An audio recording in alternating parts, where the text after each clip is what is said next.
Good morning, afternoon, and evening to you. My name is BigThunderBen, and I wanted to welcome you to this broadcast. Today I'll be telling you the story of one of the staples of the Disneyland park, the Disneyland Railroad. With the inclusion of several refurbished historic locomotives, this attraction has become an excellent preserver of history, but it wasn't always home to 5 locomotives and all its delightful scenes. That took time to develop, so let's explore that.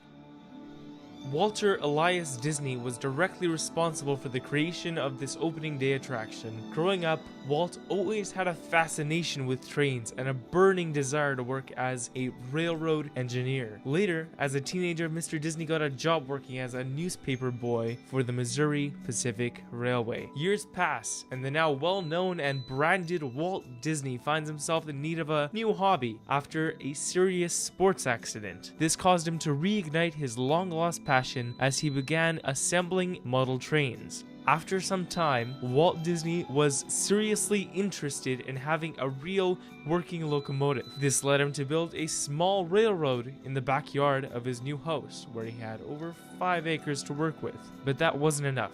The permits for a railroad tour around Walt Disney Studios in Burbank were eventually rejected by the city, causing him to postpone the project for what would become Disneyland. He would stop at nothing to see this dream, among many others, come to fruition. And so, 1954 came around, and the attraction's construction commenced.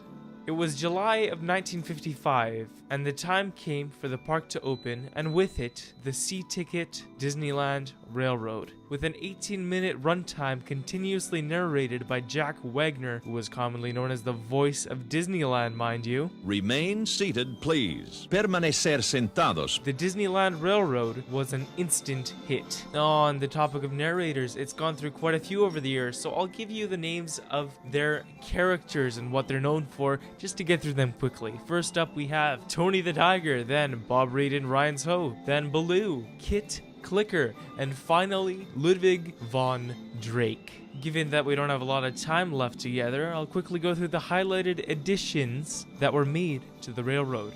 1956 brought forth the Fantasyland medieval theme station, which was later replaced with the opening of It's a Small World. 1958 brought the Grand Canyon diorama that we all know, and the new Tomorrowland station. 1966 brought us the Primeval World scene that we all love.